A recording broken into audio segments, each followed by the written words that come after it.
Alors bonjour, mon nom est Nicole Boudreau.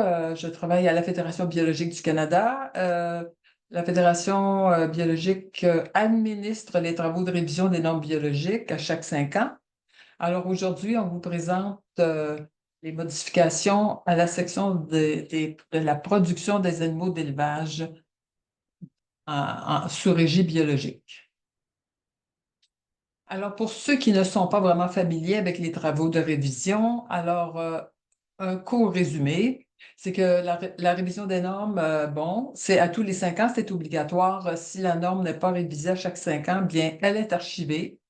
Alors, parce que, bon, alors le maintien d'une norme, ça doit être conforme au guide ISO IEC 59. Et le processus de révision a compris pour nous l'analyse de 320 demandes de modification aux normes soumises par l'industrie. Alors, à l'été 2023, on a lancé des messages à l'industrie pour demander quelles étaient les modifications qui étaient souhaitées. Donc, on a reçu 320 demandes. On a tenu 189 rencontres de groupes de travail et groupes d'études. Il y en a 13 groupes de travail et groupes d'études. On a préparé 5 rencontres du comité technique sur l'agriculture biologique, y incluant une rencontre en personne de 2 jours et demi en novembre 2024. Ensuite, on a résolu 900 commentaires soumis lors de l'examen public lancé au printemps 2025. On a participé à la préparation du texte des normes révisées en collaboration avec l'Office des normes générales du Canada et résolu les votes et commentaires négatifs soumis lors du scrutin de l'Office des normes générales du Canada. Donc, on voudrait vous rappeler que les normes qui vous sont présentées aujourd'hui ont été adoptées à la majorité des membres votants du Comité technique sur l'agriculture biologique. Alors, ce n'est pas la Fédération biologique qui décide du contenu des normes. Notre rôle consiste à administrer le processus de révision qui s'achève lorsque les membres votants du comité technique ont voté par scrutin. Et le scrutin est tenu sous la supervision de l'Office des normes générales du Canada. Alors, l'équipe des travaux de révision, ben, il y a moi-même, Nicole Boudreau, Marie-Ève Lebert, qui est présidente du comité technique sur l'agriculture biologique, Alison Grant, qui a présidé les groupes de travail en production végétale, François Labelle, qui est votre présentateur, votre speaker aujourd'hui, qui est responsable de toutes les sections qui touchent les animaux d'élevage, à part les insectes, peut-être. Rochelle Eisen est la présidente du comité du groupe de travail sur l'intégrité et la composition des produits biologiques et aussi sur la production en serre, ou maintenant qu'on appelle culture sous structure. Et le Dinado, qui est présidente du comité de travail sur la production de sirop d'érable. Tia Lofsgaard, présidente du comité de travail du groupe de travail, pardon, sur la justice sociale. Et il y avait Ariane France, Margaret Graves, Désirée Jans, qui ont agi comme secrétaires des groupes de travail avec 189 réunions. Il y a beaucoup de secrétariat à faire. Janet Wallace a été rédactrice des articles qu'on publie chaque mois, qu'on a publiés chaque mois depuis 2023 pour informer l'industrie des progrès de la révision. Et Rebecca Binhouse qui a offert un grand soutien administratif. Donc, la Fédération biologique remercie l'équipe de travaux de révision, les 120 membres des groupes de travail et d'études, les membres votants du comité technique et de même que l'Office des normes générales du Canada. Alors, c'était juste pour vous montrer les groupes de travail et d'études. Bon, alors, on voit le nombre de réunions tenues pour chaque groupe de travail et le nombre d'heures totales que ça cumule si on calcule les heures pour chaque membre des groupes de travail et tout. Alors, François Labelle a dirigé le groupe de travail sur la production d'animaux d'élevage, 25 rencontres. Aussi, il a géré le groupe de travail pour les ruminants, vaches laitières, bovins, moutons, chèvres, 19 rencontres. Et il a géré le groupe de travail sur la volaille, 9 rencontres, et le groupe de travail au sujet des exigences supplémentaires pour les porcs et les sangliers, 8 rencontres. Alors, ça fait pas mal de travail euh, et de bon travail. Évidemment, la révision étant un projet assez important, pas mal important, il y a un budget de 677 000 qui est audité. Agriculture Canada couvre 75 de ces frais-là, donc par le programme Agri-Assurance auquel la Fédération a appliqué déjà en 2023. Et l'industrie doit contribuer 25 du budget, 175 000. On a déjà des commanditaires, j'aime pas le mot commanditaire, mais voilà, des gens qui soutiennent les travaux de révision, mais il nous manque encore des sous pour boucler notre budget. Alors, soyez bien à l'aise. On aimerait bien ajouter beaucoup de noms à notre liste de commanditaires parce que la Fédération est une organisation sans but lucratif. Alors, une organisation sans but lucratif, c'est bien, ça ne fait pas de profit, mais ça ne peut pas faire de déficit non plus. Alors, sur la page de la Fédération biologique, il y a un onglet en haut, Soutenez les travaux de révision de nos normes bio. Alors, soyez généreux, on a besoin de votre appui. Les prochaines étapes pour compléter les travaux de révision, évidemment, on veut réaliser le post-mortem. Alors, nous, c'est la troisième fois qu'on gère les travaux. D'une fois à l'autre, les travaux de révision, d'une fois à l'autre, on essaie de s'améliorer.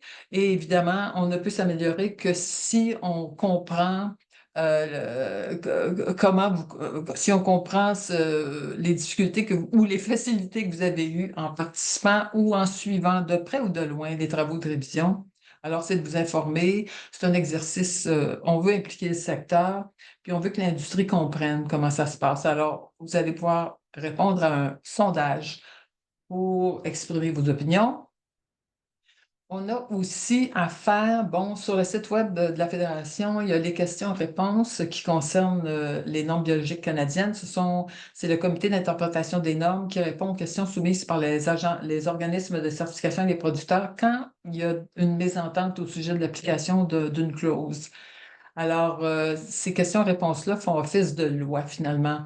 Alors, il y a 420 questions-réponses publiées sur le site de la Fédération biologique. Alors, il faut réviser les 420 questions-réponses pour s'assurer qu'elles sont désormais conformes à la nouvelle version des normes biologiques, la version 2026. Alors, le comité a commencé à réviser tout ça. On espère finir fin avril, début mai, et vous verrez quand vous irez sur le site du comité d'interprétation des normes, ça va être écrit conforme aux normes 2026.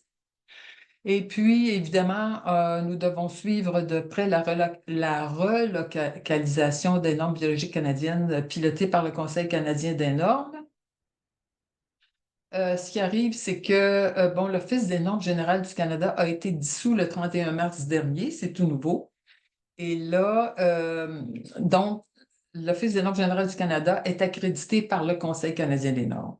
Alors, comme l'ONGC est dissous, pardon, alors le Conseil canadien des normes prend à- euh, la propriété intellectuelle des normes appartient systématiquement au Conseil canadien des normes, qui va s'assurer de confier les normes à un autre organisme de normalisation bon, pour que la norme pour qu'on puisse continuer à réviser la norme conformément aux normes de normalisation internationale.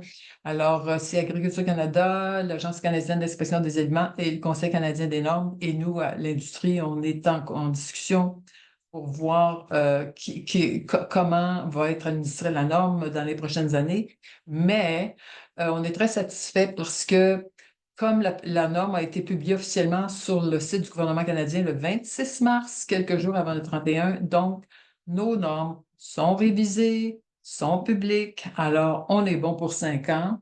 Alors, ça aurait été dommage qu'on aurait eu plus de problèmes si la dissolution était survenue quand on est en plein travaux de révision. Avant de passer à la section sur les animaux d'élevage, je vais juste signaler que si vous consultez la section 4 sur le plan biologique, vous allez observer que cette section-là a beaucoup changé mais en fait, Les exigences concernant la tenue du plan biologique n'ont pas changé en soi, mais afin de s'assurer que les exploitants et les certificateurs s'appuient sur les mêmes critères, le même type d'information, il y a beaucoup de détails qui ont été ajoutés concernant les exigences, ce qu'on doit ajouter, ce qu'on doit identifier, ce qu'on doit rapporter dans notre plan biologique. Donc, la mise à jour de cette section, euh, de la section 4 indique clairement quand le plan biologique doit être mis à jour. Ça exige qu'un code de l'eau ou un autre identifiant unique doit être attribué à un produit et visible sur toutes les unités de vente aux consommateurs final non destinées à la vente au détail. Sur toutes les unités de vente aux consommateurs. Je pense qu'il y a une petite erreur, je suis désolée. Les dossiers, lisez la clause 4. Les dossiers pièces justificatives appropriées requis, le rôle et les activités des intermédiaires au sein de la chaîne d'approvisionnement et les documents et tous les autres documents requis, en particulier pour les expéditions internationales, certificats phytosanitaires, certificats de transaction. Lisez attentivement, c'est beaucoup plus détaillé, mais c'est la même chose, mais on voulait s'assurer que les exploitants se voient appliquer les mêmes critères. Alors, de ce pas, je vais vous confier au bon savoir de François Labelle, qui va vous présenter les principaux changements en production de niveau d'élevage. Alors, je vais cesser de partager et donner l'écran à François. Merci, François. Oui, d'accord, je partage mon écran. Et puis,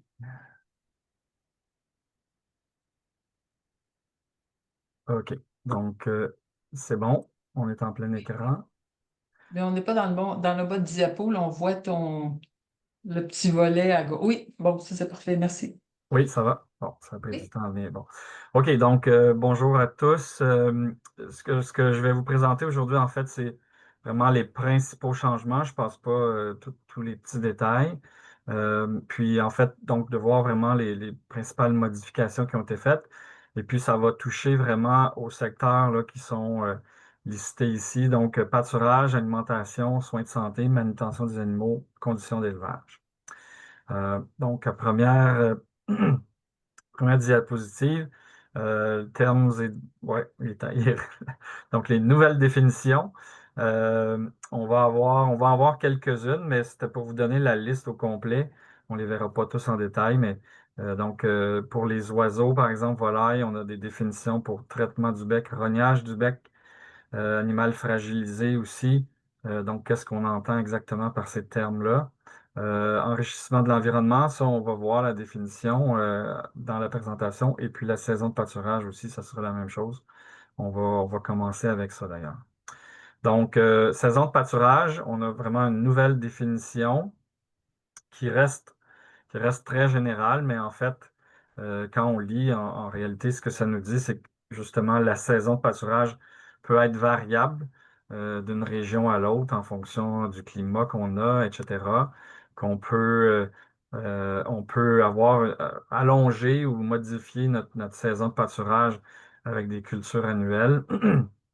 Donc, c'est vraiment juste de dire que la saison de pâturage est vraiment définie par rapport à l'endroit où la ferme se situe en réalité.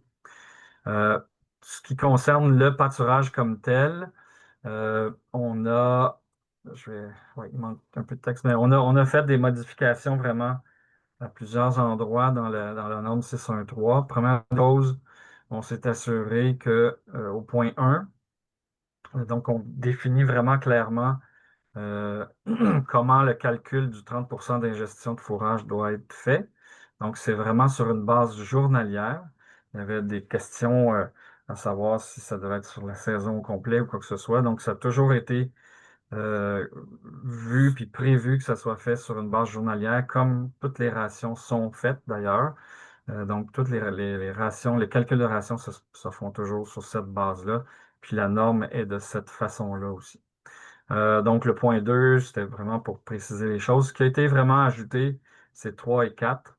Donc, on dit que on a précisé que le début et la fin de la saison de pâturage On n'est pas tenu d'avoir le 30% parce que, justement, en début de saison, on doit faire une transition alimentaire pour les animaux. Donc, c'est normal qu'on augmente graduellement la ration de pâturage.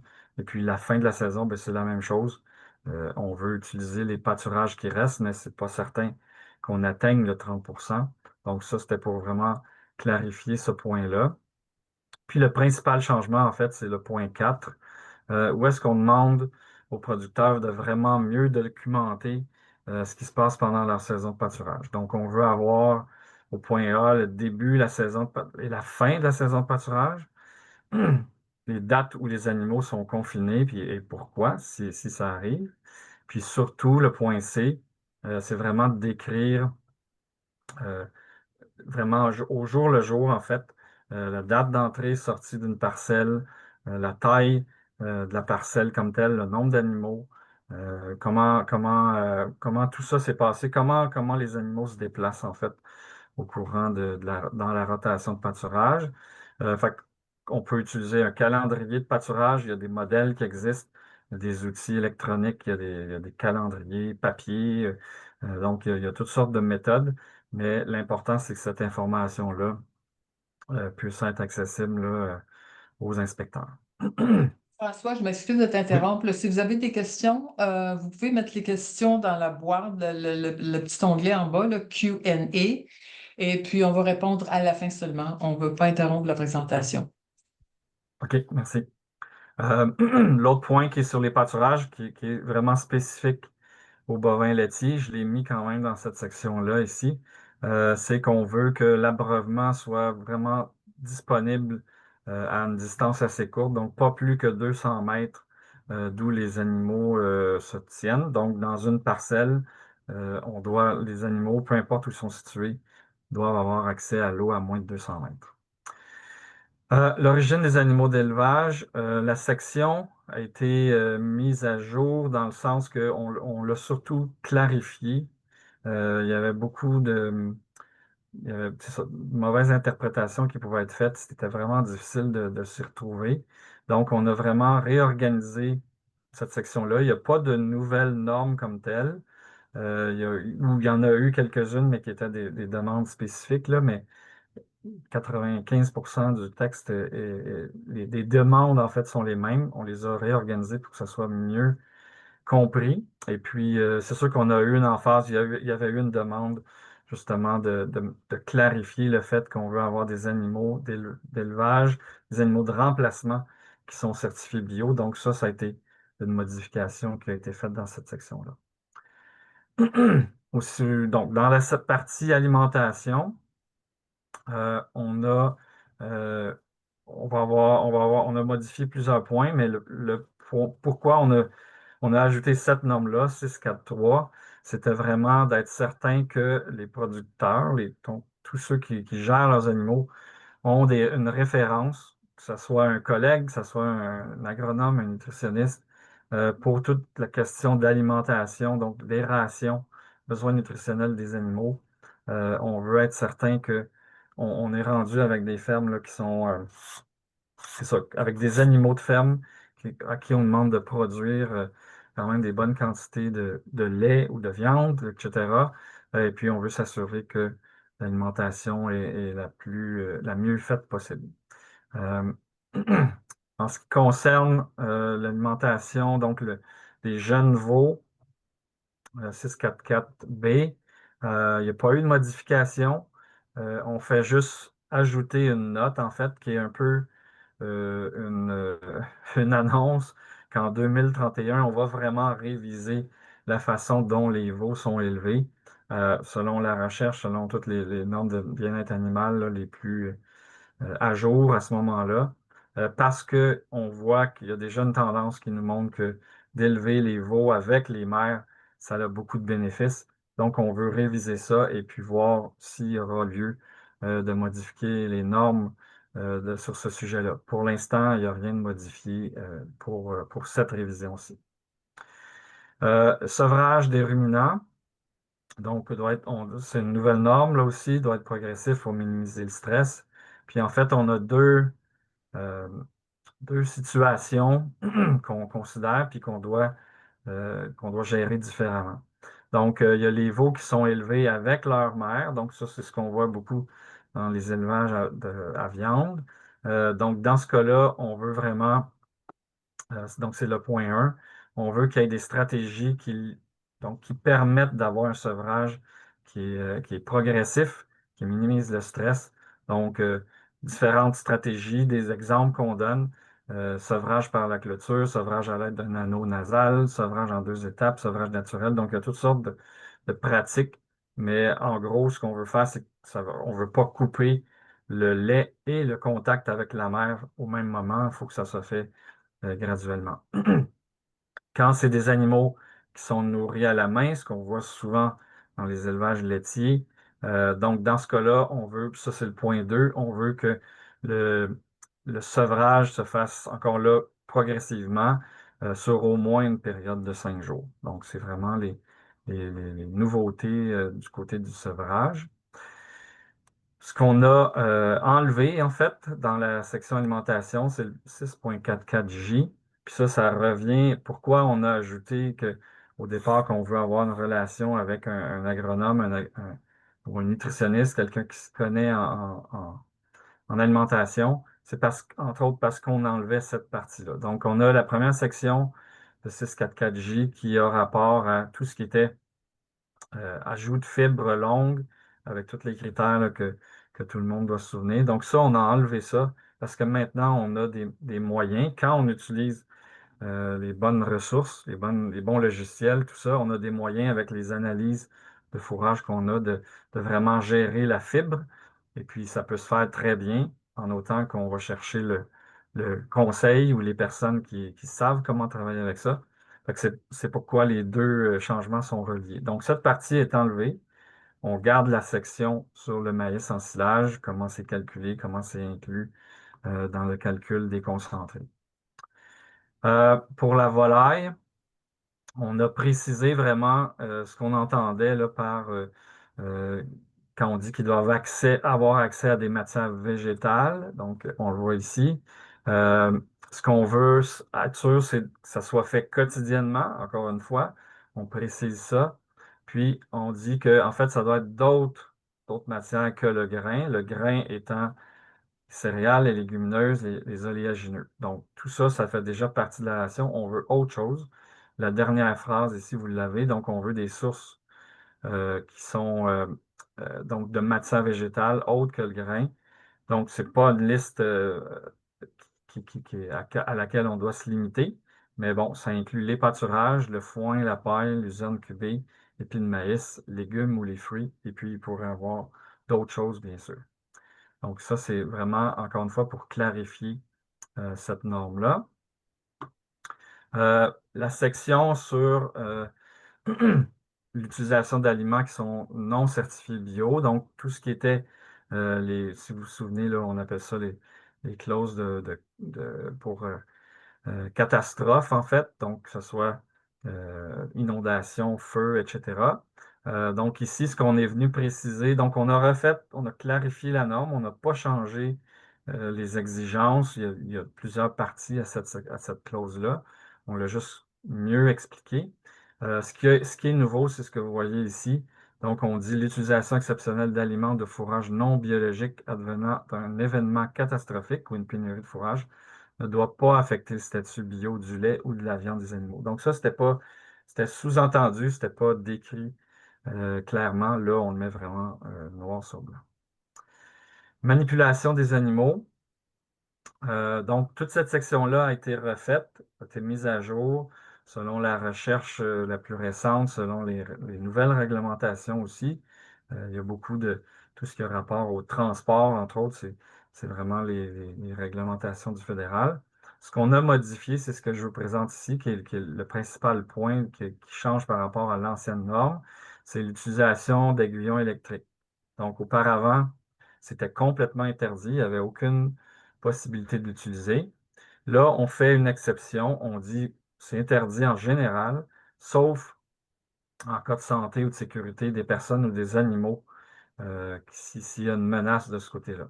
Donc, quand est-ce que ça peut être utilisé? C'est vraiment en dernier recours, quand on n'a pas d'autres moyens pour faire déplacer l'animal. Lorsque les animaux ont une voie libre pour se déplacer, donc ils doivent pouvoir s'échapper de l'endroit où ils sont pris. Puis ensuite, ça doit être utilisé selon les exigences qu'on a dans chacun des codes de pratique là, spécifiques aux animaux. S'il y a une utilisation d'aiguillons électriques 6.5.8, c'est ce qu'on parle ici, ça doit être documenté, puis on doit donc décrire la façon qu'on va éviter que ça se reproduise pour justement que ça, bon, l'idéal que ça ne se reproduise plus jamais. Mais, donc, comment on peut faire pour mieux euh, encadrer les animaux pour ne pas avoir en fait à utiliser l'aiguillon électrique. Donc, en gros, c'est le principal changement pour cette partie-là. Soins de santé. euh, donc, premier changement, c'est 6.1G. On veut vraiment mettre comme exigence que les producteurs doivent vérifier l'état de chair des animaux. Donc, en général, tout le monde fait ça, mais là, on veut le mettre vraiment comme pratique là, que tout le monde doit faire. Et puis, ce qu'on veut qu'il soit documenté, c'est seulement les actions correctives. Donc, si y a un animal qui est trop maigre, par exemple, donc, qu'est-ce qui a été fait pour s'assurer que son état de chair s'améliore? Donc, ça doit être documenté, mais on ne veut pas avoir une documentation de tous les états de chair qui sont pris là, sur tous les animaux. Deuxième point, c'est un H. C'est un petit peu comme la partie qu'on avait tantôt, professionnel dans l'alimentation. Maintenant, c'est professionnel au niveau santé animale. Donc, on veut encore une fois que les producteurs aient un lien avec un expert qualifié, donc soit un vétérinaire, un père expérimenté, un expert d'un centre provincial en santé, qui peut aider les producteurs pour tout ce qui a rapport à la santé des animaux. Modification physique. Donc, la modification physique, ça, c'est une section qui a été complètement refaite, autant parce que il y avait beaucoup de mises à jour à faire, encore une fois, selon la recherche, mais aussi parce que c'était pas une section qui était aussi facile à comprendre qu'elle devrait. Donc, on l'a fait vraiment en deux parties. Puis, on va les regarder, là, voir ces deux sections-là. Donc, on a une partie qui est des normes générales qui s'appliquent à tous les animaux. Et puis ensuite, on a des sections qui sont spécifiques à chacun des élevages sur les pratiques qui sont permis, puis comment ça doit être fait. Donc ici, on doit, on dit la première section, les exploitants doivent prendre des mesures pour éviter les altérations physiques autant que possible, tout en excluant tout ce qui a rapport aux identifications, parce que ça, on ne peut pas y échapper, c'est obligatoire. Mais donc, en général, on veut les éviter le plus possible. Quand on doit le faire, ben, donc 6.4.4.1, à l'exception de la volaille et du marquage, on doit le faire avec des anesthésiques et des analgésiques qui sont permis dans la norme, bien sûr. Donc, ça, c'est obligatoire pour n'importe quelle modification. Puis, si c'est utile, on devrait même regarder l'utilisation de sédatifs là, pour minimiser les stress. Les altérations physiques doivent être faites à un âge aussi jeune que possible. Donc ici, je vais déplacer la fenêtre. Euh, donc, excepté encore une fois pour les volailles, ça doit être fait dans les premières 24 heures de vie. 6.4.4.3, les modifications physiques doivent être effectuées par des gens qui sont formés, qui sont compétents avec les bons outils. 6.4.4.6, il y a quand même des modifications physiques qui sont interdites. Donc, on les liste ici. On en a ajouté les bourgeonnages à la pâte caustique, ceux qui étaient là auparavant, codectomie préventive des bovins. Ça, on les a vraiment mis à jour, mais il y a encore des choses qui sont complètement interdites comme modification. Ensuite, on arrive vraiment dans la section euh, qui est spécifique pour chacun des animaux. Donc là, je n'irai pas en détail pour chacun, mais c'est assez clair. Encore une fois, ça a été mis à jour selon les codes de pratique, tout ce qu'il y avait comme plus récente recherche là, en termes d'effets, puis de traitements qui doivent être utilisés si on fait des modifications physiques. Donc, vous allez avoir vraiment des paragraphes pour chaque élevage. Donc, volaille, les porcs, les bovins, ovins et puis les chèvres. Donc, encore une fois, c'est assez décrit clairement, là, donc je pense que ça n'amènera pas trop de questionnements de ce côté-là. Au sujet de, toujours en santé, donc on avait 667 qui nous dit que, bon, si on a un animal blessé ou malade, on peut l'isoler.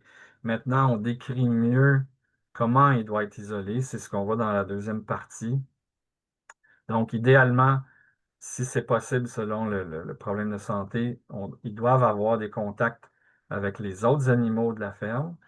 S'il faut les isoler complètement parce qu'il y a le risque de contagion ou peu importe la raison, on doit le faire sur une période la plus courte possible, puis ensuite les ramener aussitôt que possible avec les autres animaux. Donc, ça, c'est encore des choses assez de base, mais là, on les a vraiment mis noir sur blanc ici. Conditions d'élevage, toujours sur la partie ventilation, si on veut, ici. Donc, on garde un peu la même norme. Par contre, on a changé un peu les niveaux d'action. Donc, en tout ce qui concerne l'ammoniac, avant, on disait, ben, il ne faut pas que ça dépasse 25 ppm. Là, ce qu'on dit maintenant, c'est que dès qu'on a 20 ppm, on doit prendre des mesures correctives pour ne pas que ça dépasse 25 ppm. Puis c'est sûr que, encore là, chacun des élevages a ses normes, si on veut, selon la qualité de l'air. Puis ça, il faut se référer au code de pratique là, pour voir tous les détails.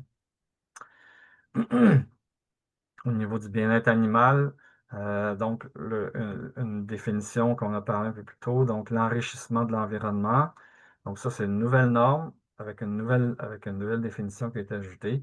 Donc je prends le temps de la lire parce que les deux sont liés assez directement. Donc, enrichissement de l'environnement, qu'est-ce que c'est? C'est fourniture de matériaux ou d'objets sécuritaires dans l'environnement d'un animal pour encourager l'expression des comportements naturels et l'exercice. Les matériaux et objets doivent convenir au système de production animale et au stade de production. Ils ne comprennent pas l'équipement fonctionnel ni les autres objets exigés par la norme. Donc, on a déjà des exigences qui vont dans ce sens-là pour enrichir l'environnement. Puis ça, c'est toujours pour des animaux qui sont en bâtiment, donc en période hors saison de pâturage, si on veut. Mais là, on demande d'avoir quelque chose de plus, en fait, pour chacun des élevages. Puis ça, c'est la norme 673. Donc, on dit les animaux d'élevage, quand ils sont logés à l'intérieur, doivent avoir accès à au moins une forme d'enrichissement de l'environnement pour chaque type d'animal qu'on a, dans chaque catégorie d'animaux. Spécifiquement pour les vaches laitières qui sont encore en stade entravé, parce que c'est permis encore jusqu'en 2030. L'enrichissement, on voit qu'on permet, puis on veut que ça soit en fait mieux. Ça va se faire mieux pendant la période d'exercice que les animaux ont accès. Dans une stalle attachée, c'est moins évident là, d'avoir un enrichissement qui va être utile. Donc, puis encore une fois, on dit l'enrichissement ne comprend pas tout ce qui est déjà exigé dans la norme, ça doit être quelque chose de plus. Puis ensuite, ben, on donne une série d'exemples. Donc, ça aussi, c'est dans la norme comme telle. Donc, pour chaque animal, chaque catégorie d'animaux, on a des exemples. Donc, c'est pas obligé de se limiter à cette liste-là, mais c'est des exemples de ce qui peut être utilisé comme enrichissement approprié. Donc, souvent, on va avoir de la paille, des balles de paille, de foin. Pour les volailles, on parle d'objets à picorer. Pour les porcs, c'est souvent des jouets, des objets en caoutchouc qui vont mettre tous les animaux, balles de foin, paille, là, tous les animaux, c'est des bonnes méthodes. Pour les bovins, là, on a des brosses, que ce soit des brosses fixes ou des brosses mécaniques qui tournent. Les ovins caprins, un peu la même chose. Donc, encore une fois, c'est des suggestions, mais l'idée, c'est d'avoir au moins un de ces enrichissements-là qui est dans le bâtiment. Euh, la norme sur le bois utilisé pour les poteaux de bois utilisés pour la clôture. Donc, il y avait toujours la norme dans la partie végétale. qui nous donnait plus de détails là-dessus. Maintenant, on a rajouté une partie pour les animaux pour que ça soit vraiment plus clair. Donc, encore une fois, les grandes lignes, c'est que on peut, idéalement, on ne va pas vers des poteaux qui sont traités avec des substances interdites. Ça va être permis pour des systèmes où c'est exigé par la loi, ou ça peut être permis pour des clôtures de périmètre, mais pas pour les clôtures à l'intérieur, en fait, du pâturage. Donc, en gros, je ne vais pas en détail, là, c'est vraiment plus pour l'ouest du pays, cette section-là. Ici, on a accès à des poteaux de cèdre ou d'autres types de systèmes qui évitent qu'on ait à utiliser ces poteaux-là. Mais bon, ça fait partie de la norme. Euh, Maintenant, on rentre dans la partie exigences supplémentaires là, pour chacun des groupes d'animaux. Donc, pour les ruminants, euh, il y a eu beaucoup de demandes de préciser comment on gère l'accès à l'extérieur en dehors de la saison de pâturage. La norme demande que les animaux aient accès à l'extérieur, mais c'était pas très clair. Donc là, ce qu'on veut faire, ce qui est nouveau, ce qui est demandé comme nouveauté, c'est vraiment de documenter toutes les raisons et puis la durée du confinement pendant tout le reste de la saison hors pâturage. Donc, on veut voir vraiment qu'est-ce qui se passe sur les types d'élevage, selon les types d'élevage, comment ça se passe vraiment. Au Québec, on a des normes environnementales qui sont différentes des autres provinces. Donc, ça aussi, il y avait de la recherche à faire de ce côté-là, ce qui est possible, ce qui est moins facile à faire. Puis cette norme-là, en fait, elle va être révisée à la prochaine révision, donc dans 5 ans, pour déterminer exactement ce qui va être exigé et puis mettre des demandes beaucoup plus précises de ce côté-là. Mais pour l'instant, en fait, à part la documentation, il n'y a pas rien qui change pour cette section-là. Dans toutes les surfaces, les exigences minimales en surface, il y a eu quelques petits changements. Donc, le tableau 1 pour les bovins laitiers, il n'y a pas de modification. En fait, tout ce qu'on a ajouté, c'est le ratio de vaches 1 pour 1 qui était mis dans une clause à part. Là, on l'a ajouté dans le tableau tout simplement là, pour que ça soit plus complet. Puis, il y a la seule modification qui est là, c'est la note ici en bas, justement où on va réviser ce ratio-là du 1 pour 1. Est-ce qu'on le maintient toujours? Est-ce qu'il semblait avoir des indications que il y avait peut-être des ratios qui sont plus intéressants au côté bien-être animal, donc on veut prendre le temps de réviser ça la prochaine fois. Pour ce qui est des bovins de boucherie, la seule modification qui a été faite, en fait, ce qu'il faut dire, c'est on a révisé toutes les surfaces pour tous les animaux qu'on avait comme référence. On les a comparés avec les normes les plus à jour, autant au niveau des codes de pratique que d'autres normes en bien-être animal. Le seul endroit où on voyait qu'il y avait une différence, c'est dans les bovins de boucherie, puis c'est pour les vaches adultes ici, spécifiquement là, pour les animaux de 900 kilos auparavant, puis on l'a dans la note en bas, en fait. Là. Donc, il y a le changement. Auparavant, on était à 7,25 mètres carrés par tête. Maintenant, c'est à 9 mètres carrés par tête pour les animaux de 900 kilos. Puis, on donne donc dans la note ici en bas, on donne du temps pour ceux qui ont à modifier leur bâtiment, donc jusqu'en décembre 2028, pour s'adapter à ça. Mais c'était la seule norme où on a dû modifier des choses. Pour le reste, on était équivalent ou sinon supérieur à toutes les autres normes avec lesquelles on a comparé. Euh, pour les bovins laitiers spécifiquement, donc les stalles entravées restent toujours. En fait, ça, c'était déjà là. Donc, on doit toujours les éliminer pour décembre 2030. Ça a été déjà décidé à la dernière révision. Euh, Ce qu'on a ajouté, c'est vraiment de clarifier d'ici ce temps-là, donc pour les 5 prochaines années, euh, comment on doit faire comment on doit suivre la période d'exercice qui est demandée pour les vaches attachées. Donc, les vaches attachées doivent avoir au minimum 2 jours par semaine. Puis là, on a précisé ici que cette période-là, ça doit être au moins 1 heure. Encore une fois, si les conditions météo le permettent, mais on a 2 jours sur 7 où on peut les faire. Donc, normalement, ça ne devrait pas être un problème. Puis, on a aussi précisé qu'est-ce que c'est une période d'exercice. C'est la dernière partie ici. Donc, c'est le moment où la vache n'est pas attachée. Puis, c'est du temps qui est ajouté, en fait, aux manipulations de routine qu'elle a. Donc, par exemple, si on avait un système qui nous demande de déplacer nos animaux pour la traite, bien ça, c'est pas considéré un temps d'exercice. Ça doit être vraiment autre chose que la routine de base pour que les animaux aient accès à 1 heure d'exercice. Euh, tout ce qui a rapport maintenant au logement des veaux, là aussi, il y a des modifications.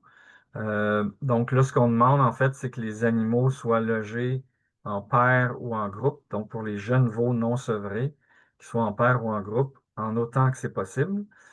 Puis ça doit être fait, le délai, ça doit être fait d'ici décembre 2027. S'il y a des modifications dans les infrastructures qui sont à faire, il y a ce délai-là qui est accordé. Euh, il peut y avoir des exceptions pour ça. Donc, en fait, ce qu'on voit, c'est que souvent pour les gros troupeaux, c'est pas un problème, mais c'est quand on a des plus petits troupeaux, c'est possible, on n'a pas assez d'animaux, en fait, pour les pairer ou pour les mettre en groupe. Donc là, on peut avoir des exceptions, puis c'est ça qui est décrit ici dans le 6.12.4. Soit parce qu'on a des animaux malades, soit parce que les animaux sont pas du même poids, pas de la même grosseur, donc il y aurait trop de compétition. Donc, on permet des exceptions s'il n'y a pas assez de veaux pour les pairer. Mais il reste que de toute façon, les animaux doivent être en groupe dès qu'ils sont sevrés. Donc, tout le reste, ça a été précisé. Donc, les huches, on veut avoir la même chose que des enclos en bâtiment. On veut qu'il y ait un contact physique. Ouais, c'est pas mal les changements qui ont été faits pour la partie des veaux non sevrés. Pour la volaille, donc on a la partie pour donc l'espace de nidification qui a été modifié, c'est 13.4. Puis en réalité, on fait juste une référence au code de pratique pour les poulettes, les poules pondeuses. Donc, se référer strictement à ces normes-là.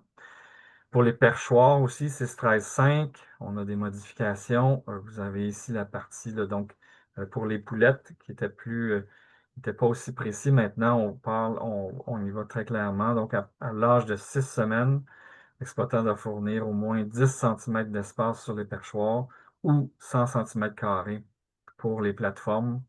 Et puis ça, c'est par poulette. Donc, ça, c'est les nouvelles normes pour perchoirs.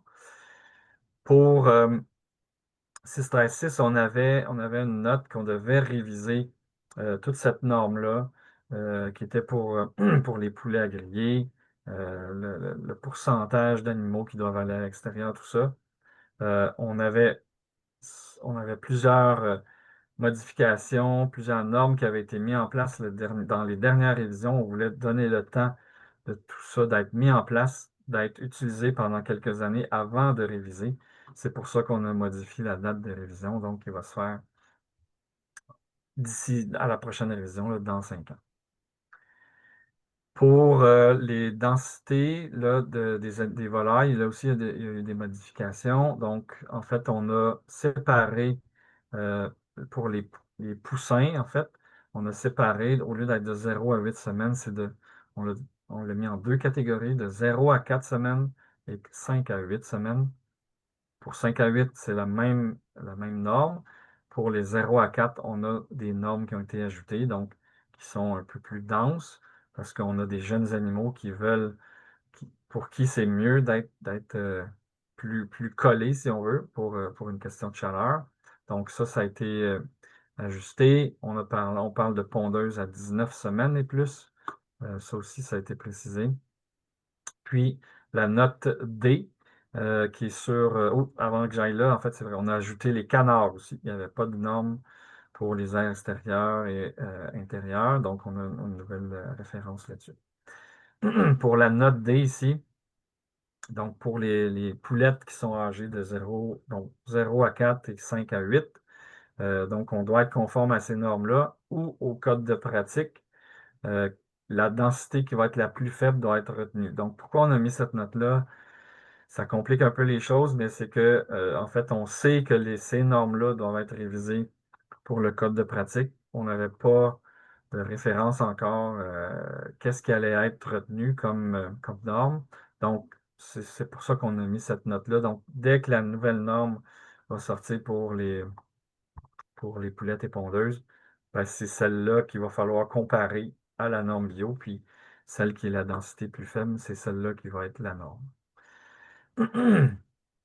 Euh, bon, ça aussi, c'était pour préciser. Donc, il y a des élevages qui font donc du pâturage, de l'élevage au pâturage strictement, dans des enclos mobiles, par exemple, et puis ensuite ramènent les oiseaux en bâtiment. La question était de savoir est-ce que le bâtiment doit avoir respecté les mêmes normes qu'un bâtiment, qu'un poulailler qui permet l'accès au pâturage. Puis c'est ce qu'on a ramené ici, que oui, ça doit être la même norme. Parce que oui, au pâturage, on envoie les oiseaux en enclos mobile, par exemple, mais il peut y avoir des périodes hors du pâturage où on veut que les animaux aient accès à l'extérieur, entre autres. Puis il peut y avoir toutes sortes de raisons, mais en fait, le poulailler doit être conforme comme la norme 613. Euh, Exigences supplémentaires pour les porcs et sangliers. Donc, élevé à la ferme. Donc, là, on pourrait dire élevé en bâtiment. En fait, ça serait plus précis. Donc, toutes les normes sont vraiment en fonction des animaux qui sont élevés dans des porcheries. Puis ici, ce qu'on a précisé, en fait, c'était que les animaux doivent avoir accès à l'extérieur quotidiennement. Donc, il y avait comme un flou à ce niveau-là. Maintenant, c'est vraiment précisé que les aires extérieures doivent être accessibles tous les jours. Ici, donc, 6.15.3, je vous la présente ici parce qu'on a fait des modifications. Donc, on a enlevé, donc ici, on parle des truies, des jeunes truies qui doivent être gardées en groupe, avec donc les exceptions, en fait, à les garder en groupe. Donc, A et B, ça reste la même chose. La norme ici du 7,5 mètres carrés, on l'a rajouté tout simplement dans la grille pour les superficies. On va la voir tantôt. Ce qu'on a enlevé, c'est parce qu'on l'a modifié puis on l'a ramené dans une autre norme qui est vraiment comment on doit restreindre le mouvement, en fait, des truies quand ils ont eu leur porcelet. Puis c'est ce qu'on décrit ici dans 6.15.4. Donc, puis je prends le temps de le lire là, parce que c'est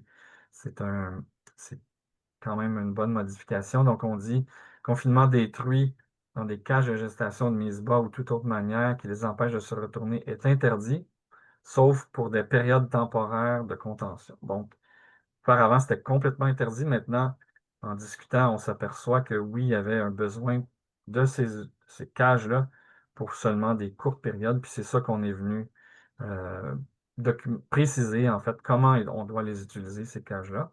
Donc, les truies peuvent être retenues pendant une période maximale de 4 heures consécutives pour protéger les porcelets ou protéger l'exploitant pendant le traitement des porcelets ou le nettoyage de l'enclos.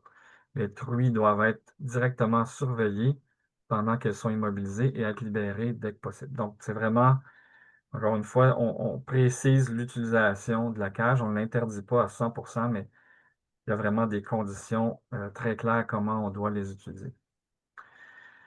Ensuite, euh, ça, c'est des nouvelles normes. Donc, 6.15.5. Donc, lorsque les truites sont sur le point de mettre bas, on exige maintenant qu'elles doivent recevoir une quantité suffisante de paille ou d'autres matières naturelles pour permettre la construction de nids. Donc, il n'y avait pas rien de spécifié dans la norme. Maintenant, ça a été ajouté. Et puis 6.15.6, là aussi, il n'y a rien qui a été modifié comme tel, sauf la documentation. Donc, on veut que les producteurs documentent comment, à quel âge, pourquoi il y a eu un sevrage précoce, en fait.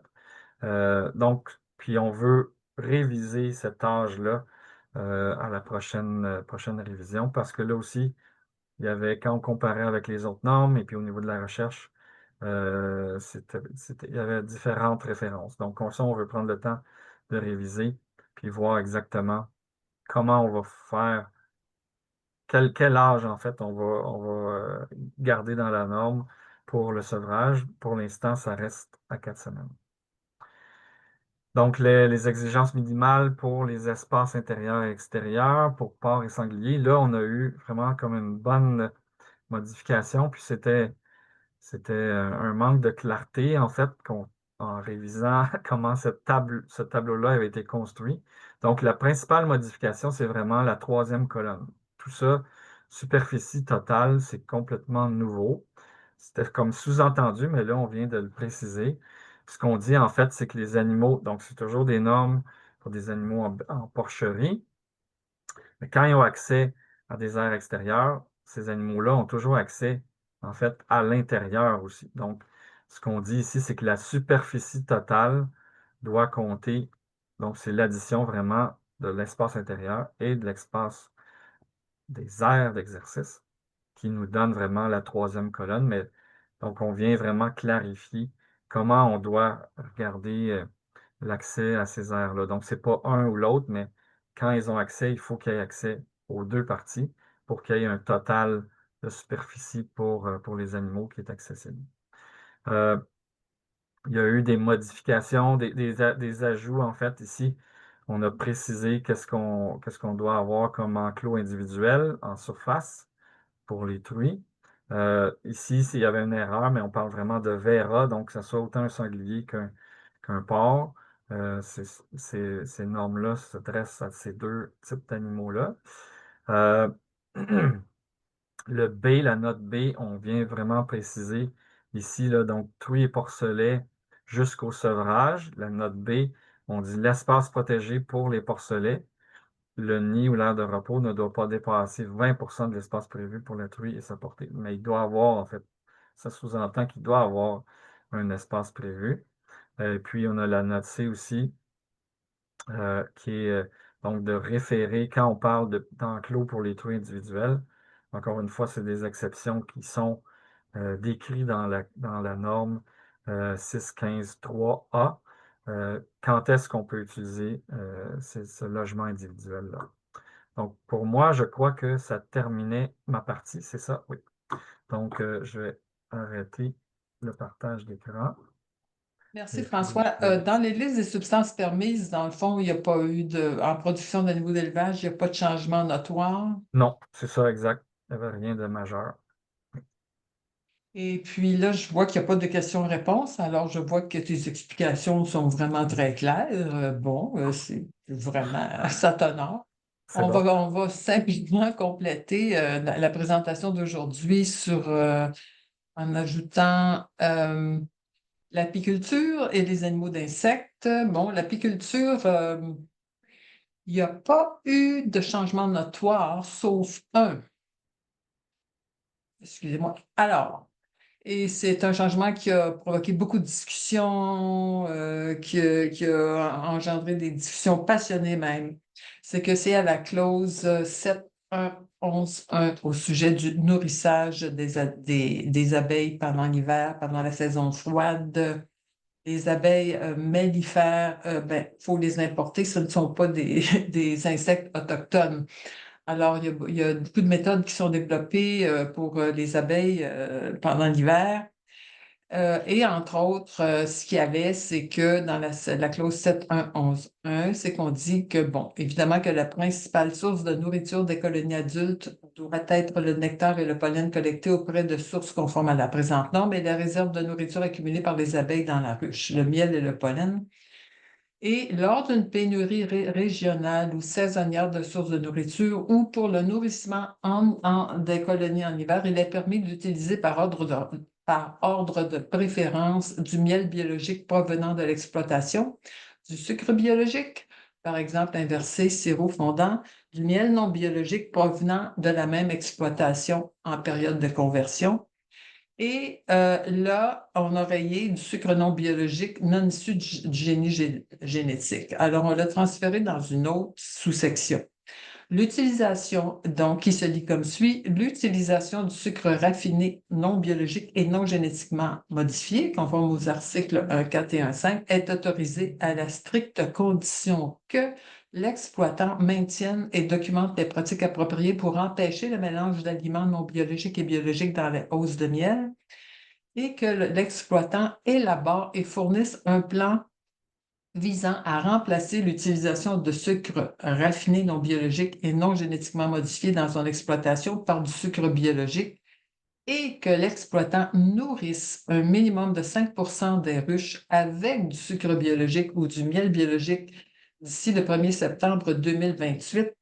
Et l'exploitant doit noter dans son plan l'impact potentiel de l'utilisation du sucre ou du miel biologique, notamment sur la production et la santé des abeilles.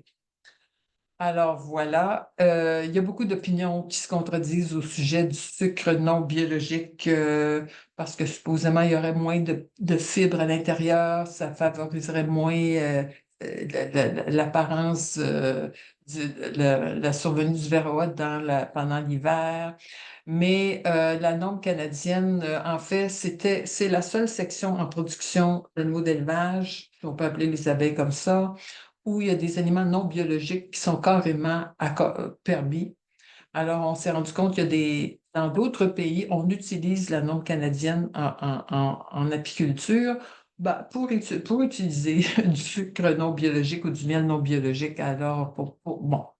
Alors, on demande donc une progression vers l'utilisation de sucre et de miel biologique pendant l'hiver. 5 c'était à 10 il y a eu des négociations, on est descendu à 5 Alors, et que ça va aussi à développer le marché du sucre et du miel biologique pour le nourrissement en hiver. Parce qu'il y a beaucoup d'apiculteurs qui disaient qu'il n'y aurait pas de ressources, les ressources ne seraient pas suffisantes. Alors, on a lancé, on essaie d'initier ici un changement. Et évidemment, la production d'insectes biologiques, ben, auparavant, dans la version 2020, ben, il y avait une phrase, une phrase pleine de bonnes intentions qui disait qu'il faut que la production d'insectes biologiques respecte les normes générales de santé, de bien-être et tout, en production d'animaux d'élevage. Alors, on a défini quelques-uns des éléments clés de l'élevage d'insectes biologiques. Alors, donc, ça couvre les insectes et les autres invertébrés terrestres, tels que les escargots. Et puis, évidemment, on applique les mêmes exigences comme en 7733, les modifications physiques des invertébrés vivants, telles que la coupe des ailes ou l'ablation des pattes sont interdites. L'abattage, évidemment, la méthode d'abattage doit garantir une mort rapide et minimiser la souffrance des invertébrés. Alors, bon, quelle est la souffrance des invertébrés? C'est un peu difficile à définir, mais quand même, c'est un principe qu'on tient à appliquer. Les conditions de vie, bon, les exigences sont générales, relatives, ce sont des exigences relatives. Évidemment, l'accès à l'extérieur n'est pas obligatoire parce on ne les reverrait pas.